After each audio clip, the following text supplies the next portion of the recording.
Mateus 7.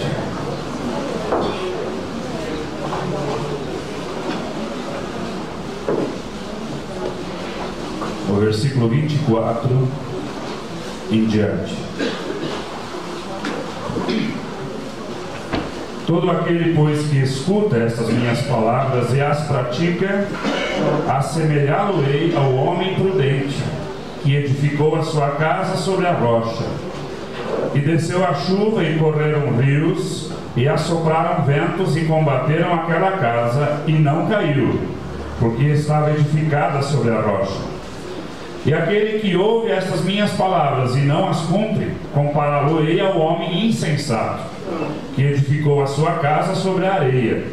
E desceu a chuva, e correram rios, e assopraram ventos, e combateram aquela casa, e caiu, e foi grande a sua queda. Semana passada nós pensamos aqui sobre escolhas, e usamos como base os dois ladrões na cruz ao lado de Jesus. E ali nós podemos ver que existem possibilidades na vida de nós escolhermos algo bom ou algo ruim, algo certo ou algo errado. Nesse texto, mais uma vez a palavra de Deus nos mostra a possibilidade de nós fazermos escolhas certas ou erradas. Depende de cada um de nós. Primeiro eu quero mostrar para você aqui o seguinte: nós nunca tivemos tanta preocupação como seres humanos na história da humanidade com a qualidade de vida como nós temos hoje. Temos muita preocupação nessa questão da qualidade de vida. Mas ao mesmo tempo que nos preocupamos com qualidade de vida, nós nunca tivemos um nível tão baixo de qualidade de vida como nos dias atuais. Se nós formos olhar algumas estatísticas de alguns grupos a nível nacional e a nível mundial, a média é assustadora. Por exemplo, 71% das pessoas a nível mundial, 71% das pessoas a nível mundial sofrem estresse. Você imagina, de cada 100 pessoas, 71 sofrem estresse, algum tipo de estresse. Em alemão a palavra é Wut. Sabe aquele Wut ali, né? Aquele negócio assim que dá vontade de... Esse tipo de estresse, Wut. 53% das pessoas, a cada 100 pessoas, 53% tem insônia. Eu não sei se você se enquadra nessas duas estatísticas aí. Provavelmente alguém aqui nessa noite sim. Olha só, a gente busca por qualidade de vida, mas a cada 2 novos casamentos, 1 termina em divórcio. Então, se nós olharmos para essa busca que nós temos, por esse desejo que nós temos, e a gente olha para os nossos filhos querendo que eles tenham uma vida melhor do que a nossa, porque na verdade a nossa já foi melhor do que a dos nossos pais. A dos nossos pais já foram com certeza um pouquinho melhor do que os nossos avós. Eu lembro do meu avô, do padrasto do meu pai, porque o meu avô verdadeiro, o pai do meu pai, morreu quando meu pai tinha 2 anos de idade.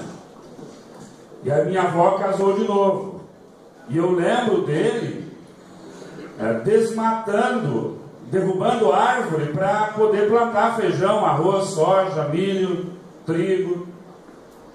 O meu pai já não precisou desmatar tantas árvores, ele já pegou o negócio pronto. já foi muito mais fácil. Na época do meu avô, o negócio era feito com junta de boi a cavalo. No meu pai já tinha trator, já facilitou. Então, para quem gosta de lavoura, para quem vive na lavoura, para quem estuda a lavoura, né, e gosta desse negócio, vai ver hoje, por exemplo, para você pilotar uma colheitadeira, você precisa ficar no mínimo 3 meses na fábrica da colheitadeira para aprender a pilotar o negócio. É como uma espaçonave aquele negócio. Mas essa máquina substitui o trabalho de 500, 600 pessoas. Então facilitou muito. E apesar disso, nós vivemos em crise. Nós temos, muitas vezes, olhando no nosso espelho, o indivíduo que aparece lá, que sou eu e você, aparência de sofrimento. Se nós olharmos as nações hoje conflitando, eu não gosto de falar sobre isso, porque cada um precisa ter o seu conhecimento, o seu entendimento sobre isso. Eu quero só abrir um parênteses. Israel e o Hamas. Tem um vídeo na internet do filho de um dos fundadores do Hamas, que saiu de lá, que saiu fugido de lá, perdeu tudo, não tem direito a mais nada. Ele nem pode voltar para lá. E ele explica o que é o Hamas. Porque a mídia aqui no Brasil, principalmente, está do lado do ruim, do mal. E o Hamas é o ruim, é o mal.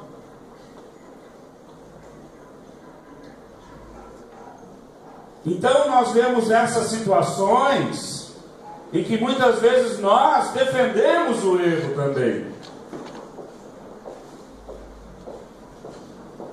Nós vemos aqui no nosso país o aumento da violência. Nós vemos aqui o domínio do caos se instalando. E a gente fica nessa situação porque achamos que alguém vai tomar a providência. E quando alguém toma uma atitude, a gente ainda é contra. Enfim,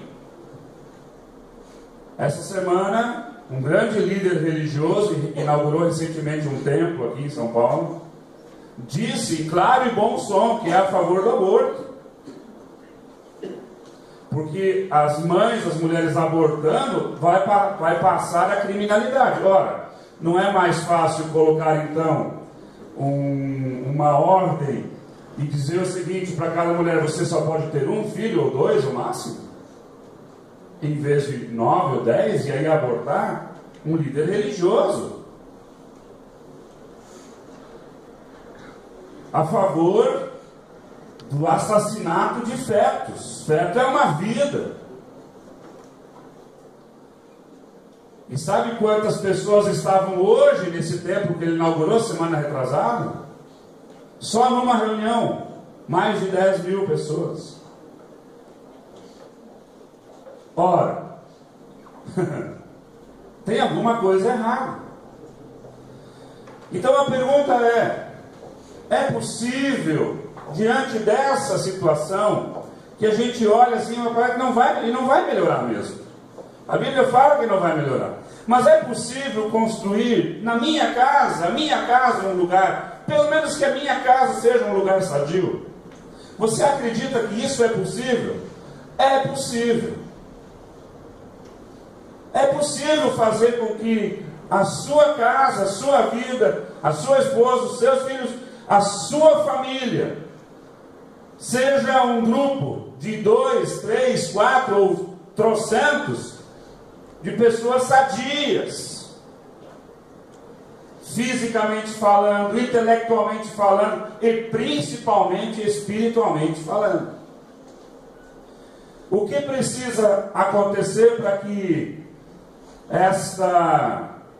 vida familiar sadia aconteça? 3 coisas o texto fala. Primeiro, depende de que tipo de pessoas nós somos. O texto fala de 2 tipos de pessoas.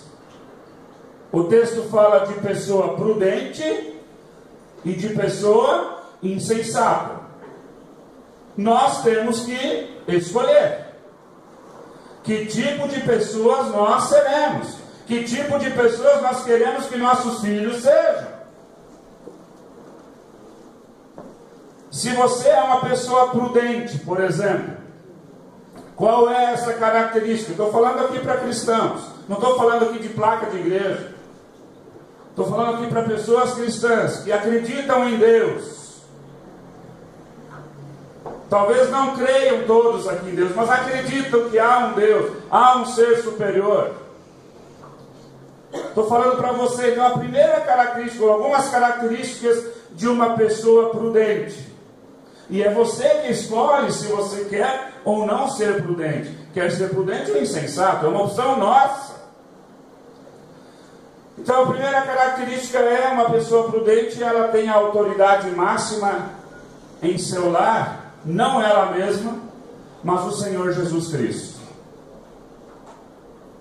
Se você quer ter uma casa sadia, um lar sadio, Jesus precisa ser a autoridade máxima da sua casa. Para que isso aconteça, implica em escolhas. Por exemplo,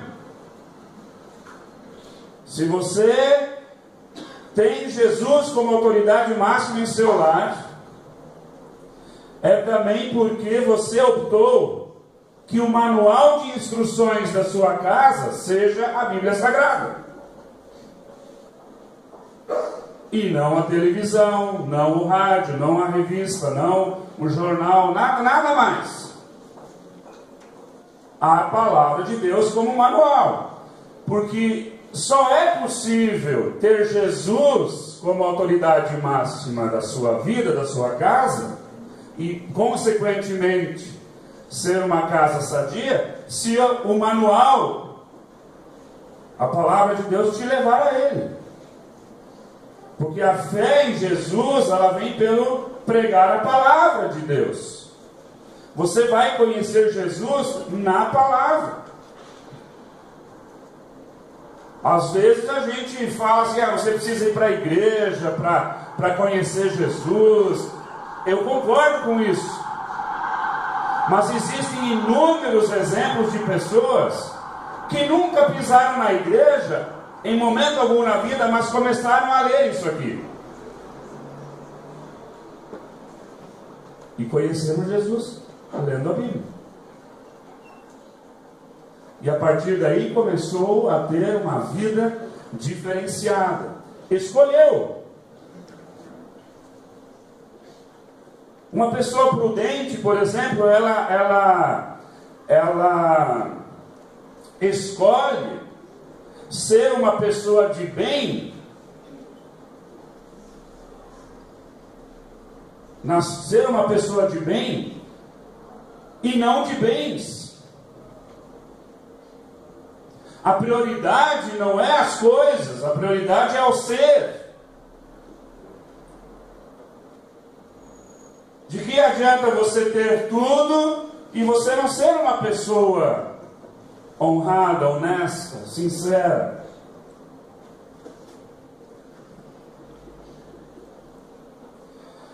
Caráter, às vezes não, caráter sempre é mais importante que riqueza. Uma pessoa prudente, ela escolhe, por exemplo, estar presente. Porque estar presente é muito mais importante que presentes. Muito mais importante que presentes. E assim por diante. O seu lar pode ser sadio, depende da sua escolha. E ele também pode ser um lar doentio, dependendo da sua escolha. O texto está dizendo aqui que há esses dois tipos de pessoas. Eu estou falando para vocês casados, vocês que já têm família e tal, mas vocês jovens, adolescentes, juniores, prestem atenção. Ah, pastor, então isso é para o meu pai. É, para o seu pai e para a sua mãe, mas para você também. Porque provavelmente, se Deus for muito bom contigo, você também vai namorar e vai casar. Vai ter a sua casa. E aí você vai lembrar de hoje. Você, filho, quando tiver o seu filho, você vai lembrar. Ah, é verdade, já ouvi em algum lugar que eu preciso escolher certo. E aí você vai lembrar.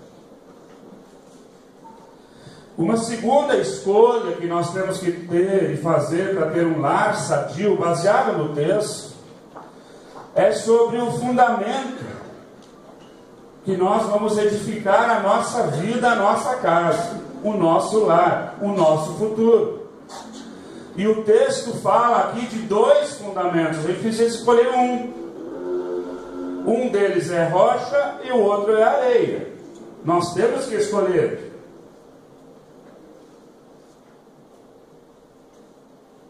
Você já escolheu? Onde? Onde você tem edificado a sua casa? Sobre a rocha ou sobre a areia? A chance da sua vida, da sua casa, do seu lar desabar, de 100% é se você escolheu a areia. Quando construímos na areia, tenha certeza, vai cair. Não aguenta. Não aguenta. Quando construímos na rocha, essa possibilidade não existe. Mas por que as pessoas escolhem construir a sua vida, a sua família, seu lar sobre a areia? Algumas razões que eu talvez possa imaginar aqui. Primeiro, o terreno da areia talvez seja mais barato.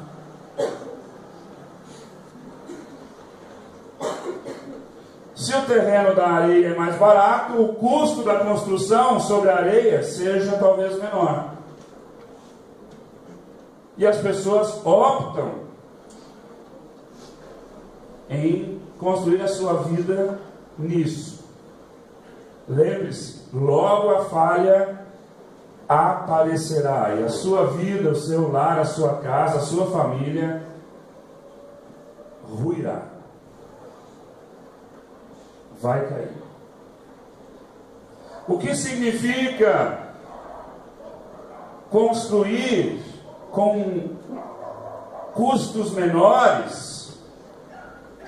Significa não usar o material certo. Nós precisamos investir na nossa vida com material de qualidade. Material de primeira, colocar tijolos certos. No relacionamento a dois, por exemplo, um tijolo chama comunicação. Temos que conversar um com o outro. Sobre o que nós conversamos como marido e mulher. Vocês que vão casar, prestem atenção. Não há segredo entre marido e mulher. Se conversa sobre tudo. Comunicação. Quando eu casei com a Marta, nós até hoje temos esse problema, irmãos. Toda vez que eu chego no banheiro, o papel higiênico, ela gosta que corra por cima. E eu gosto que corra por trás. Eu vou lá e mudo. Meia hora depois você vai o negócio está por cima.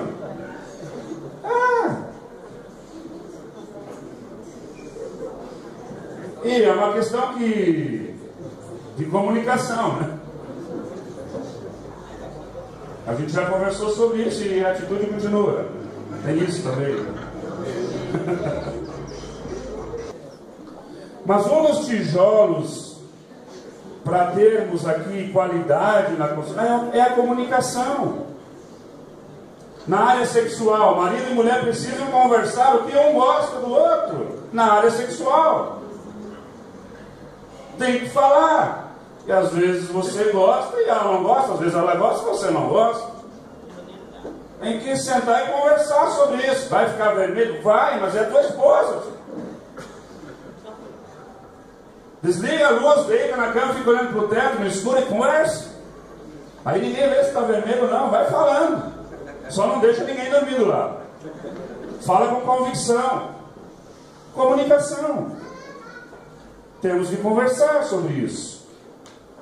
Outro tijolo que nós precisamos investir aqui, material de qualidade. O tijolo do amor.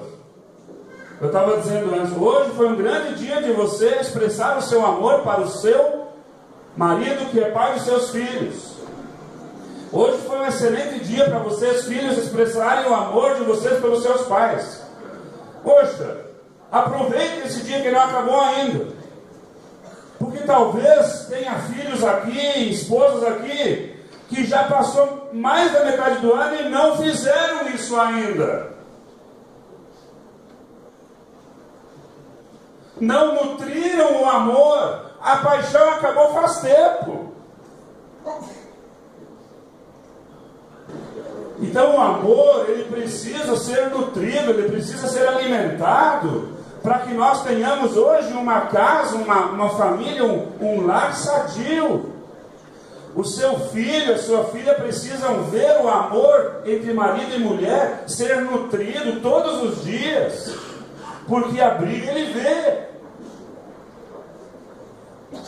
Mas precisa ver o momento de pedir perdão. Faça isso de preferência. Não precisa se apresentar, mas mostre para que ele saiba que houve o acerto entre o casal. Os meus filhos já fazem assim: vamos dormir, deixa eles brigar, amanhã eles estão bem. E a gente precisa mostrar que eles estão bem.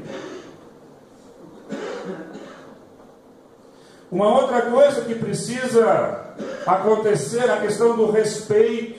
É um tijolo na casa sadia. O marido que não respeita a esposa que não respeita o marido, filhos que não respeitam o pai. Gente, fala sério. Alguns me dão vontade de tacar na parede. Eu só não faço porque não posso.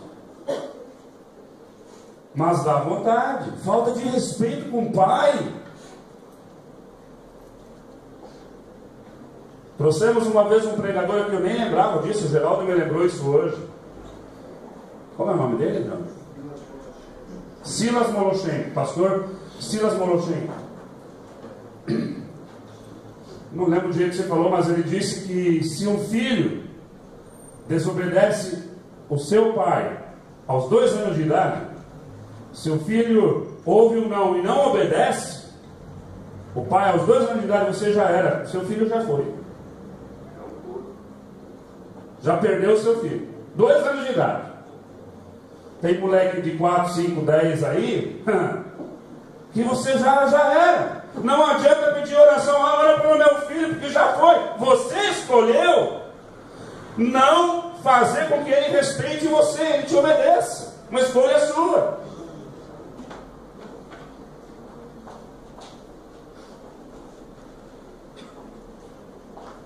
É tarde demais? Não é tarde. Talvez tenha o triplo de serviço agora.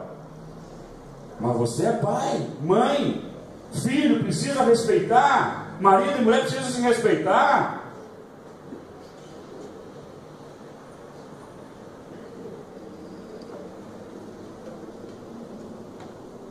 Amizade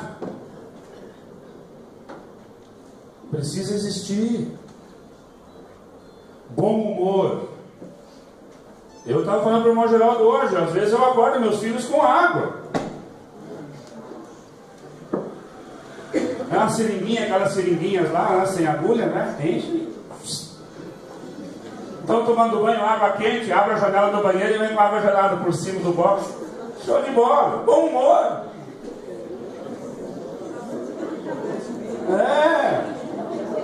Outro dia, era um dia frio, gelado, eu falei assim, não sei se foi pro Davi ou foi pra Débora, se não me engano. Débora, sobe lá na churrasqueira, pega um negócio pra mim lá. Quando ela desceu a escada, tchá, água gelada, né? Sabe, dá aquele vulto, né? Mas daqui a pouco todo mundo tá rindo. Então, lógico, tem sempre o troco. Mas bom humor em casa. Bom humor. Eu tenho umas histórias para contar, show de bola. E esses dias falaram assim, pai, como eu queria ter tido essas histórias todas da sua infância. Eu falei, peraí, eu tenho história dessa semana. Eu tenho histórias fantásticas dessa semana. Contei para eles essa semana uma fantástica, que aconteceu comigo lá no tenda. Não posso contar aqui.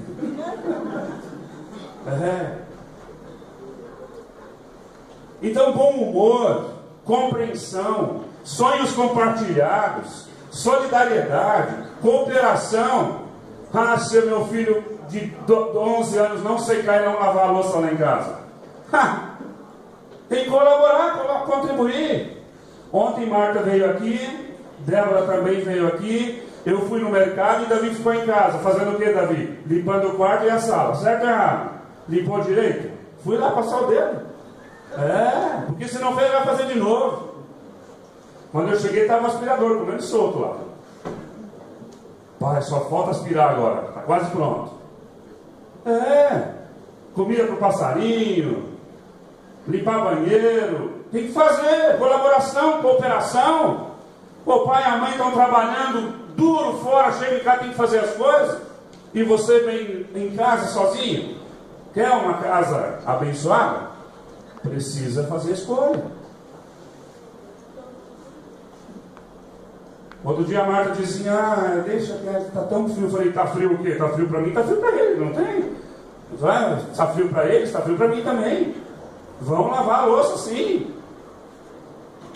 Tem, Lero. Tem que fazer, alguém vai fazer. Se eu posso fazer, eles não podem fazer. Questão de escolha.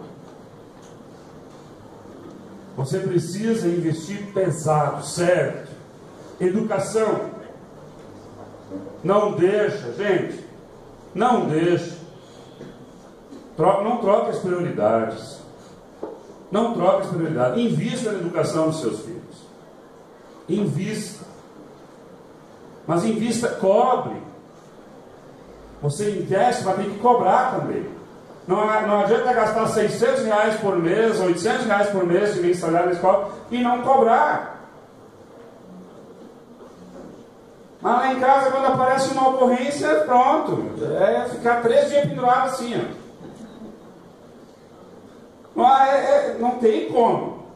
Só fazem isso, não pode. Temos que escolher. Construir da maneira certa, correta.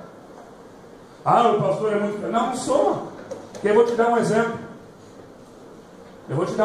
Disse isso hoje de manhã para alguém.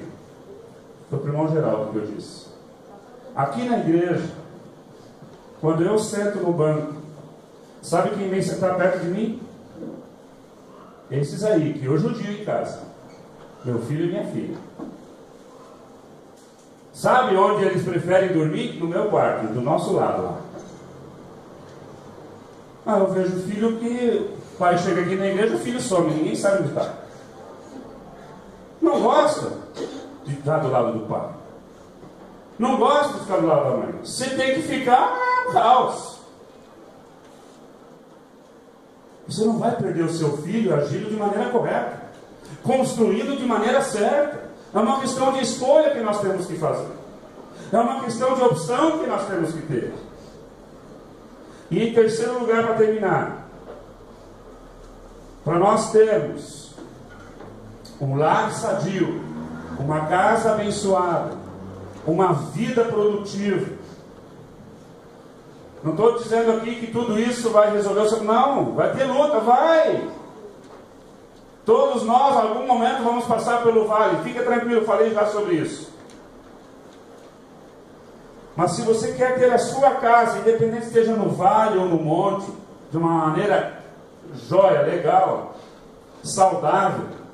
Terceiro lugar, depende da sua atitude.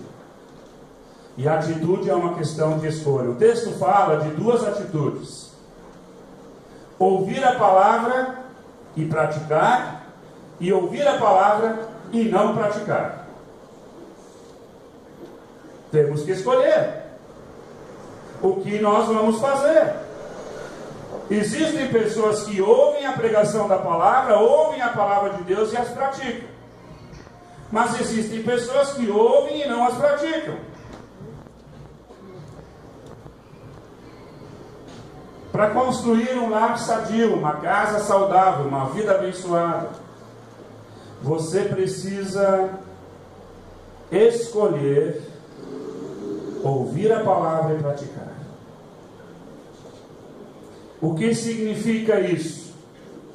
Significa você entender algumas coisas. Por exemplo, o mundo tolera a incoerência, mas Deus exige a coerência.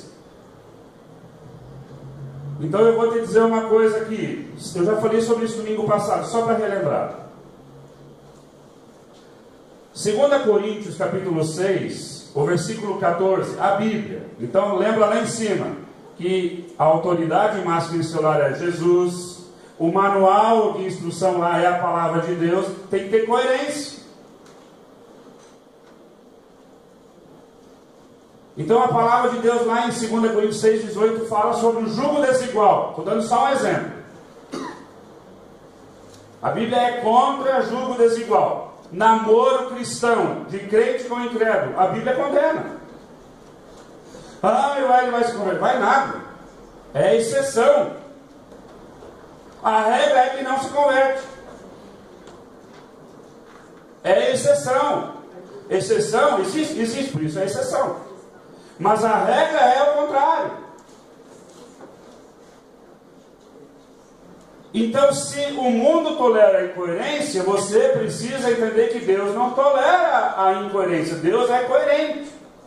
Então, se a Bíblia é a minha regra de fé e prática na minha vida, na minha casa, no meu lar, para que eu tenha um lar sadio. Eu já falei isso para o meu filho mais velho, que está mais próximo de casar do que minha filha. Apesar de ele nem ter namorado e nem estar pensando nisso. Porque se pensar, ele vai ter uma encrenca feia. Mas eu já disse para ele: se você me aparecer com uma namorada que não seja cristã, crente em Jesus Cristo, esquece, eu não vou no seu casamento em lugar nenhum. Não vou. 2 Coríntios 6,14. É isso? Eu não vou. Aí tu imagina se ele aparecer com outro homem. Vocês estão rindo? É. Entendeu? Coerência. Coerente, porque eu não posso dizer aqui jugo desigual e depois concordar com o jugo desigual. Porque Deus é coerente. O mundo tolera a infidelidade. Deus exige fidelidade. Não dá para ter amizade colorida. Não dá. É fidelidade. Fidelidade. O mundo tolera pluralidade. Não dá para a gente tolerar isso. Deus exige exclusividade. O mundo tolera volubilidade. Deus exige compromisso. Você tem compromisso com as coisas de Deus? Com a igreja do Senhor Jesus? Você tem compromisso, responsabilidade? Quer construir um lar sadio? A palavra de Deus diz aqui que depende de mim e de você. A escolha é nossa. Não adianta depois pedir oração, querido. É incoerente. Não funciona assim no reino de Deus. Nós precisamos construir no mundo, num caos que está, pessoas corretas, coerentes. Para isso nós temos que optar. Não dá, eu sei, irmãos, que está difícil para todo mundo. E se você tiver a chance de levar vantagem, às vezes a vantagem é muito boa. Mas cristão não leva vantagem mesmo ela sendo muito boa. Não dá. Sidney me pediu isso outro dia, não foi? Não dá. Não dá para abrir concessão. E vocês mais jovens que estão aqui, preste atenção. Leve isso para a sua vida. Porque senão depois você vai sofrer. E vai sofrer muito. O texto está mostrando aqui que é possível escolher. E o que me chama a atenção é que as circunstâncias de quem constrói na rocha e de quem constrói na areia são iguais sobre as duas casas. A diferença é que você está alicerçado. Você optou pelo certo. Vai vir o vendaval, vai vir a tempestade. Eu não sei vocês, quantas vezes vocês, marido e mulher, aí brigam por semana, por dia, mas quantas vezes já deu vontade de largar esse cara aí? Ou essa gringa que está do teu lado aí? Quantas vezes? Mas graças a Deus você lutou, perseverou, ou escolheu. Eu disse aqui já, eu não tenho vergonha de dizer isso, porque eu posso falar da minha experiência. Estava no seminário. Não pense que seminário é um lugar de santo. Não é não. Ali junta de tudo que é espécie. Casei com a portuguesa 3 meses. Eu falei, vamos acabar com esse negócio. 3 meses, depois mandei ela embora.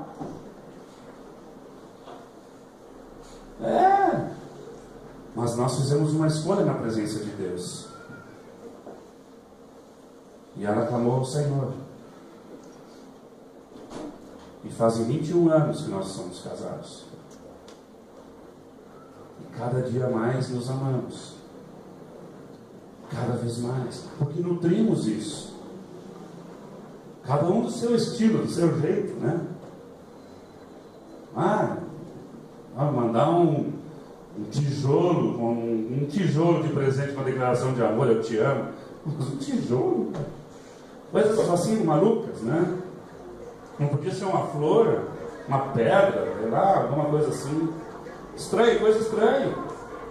Mas cada um tem o seu estilo de nutrir o seu amor pelo cônjuge,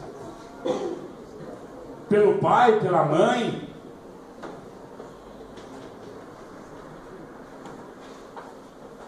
Eu quero dizer para vocês que é uma questão de escolha. A escolha é nossa. Sempre é nossa. Eu espero que nessa noite nós possamos optar em escolher construir a nossa casa sobre a rocha. De escolhermos sermos pessoas prudentes, de escolhermos ter atitudes coerentes com o que diz a palavra de Deus.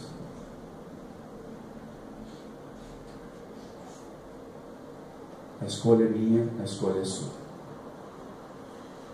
Deus quer que nossa casa, nossa vida, nosso lar seja um lar bem sucedido. É o desejo de Deus. Você vê isso na palavra de Deus o tempo todo.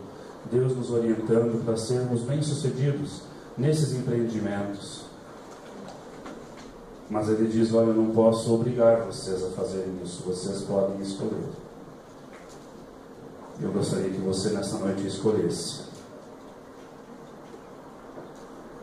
sair daqui desejoso de ter uma vida abençoada pelo Senhor em todas as esferas da sua vida, familiar, pessoal, profissional, para que esse mundo saiba que nós pertencemos a Deus e que Deus tem cuidado de nós. Amém?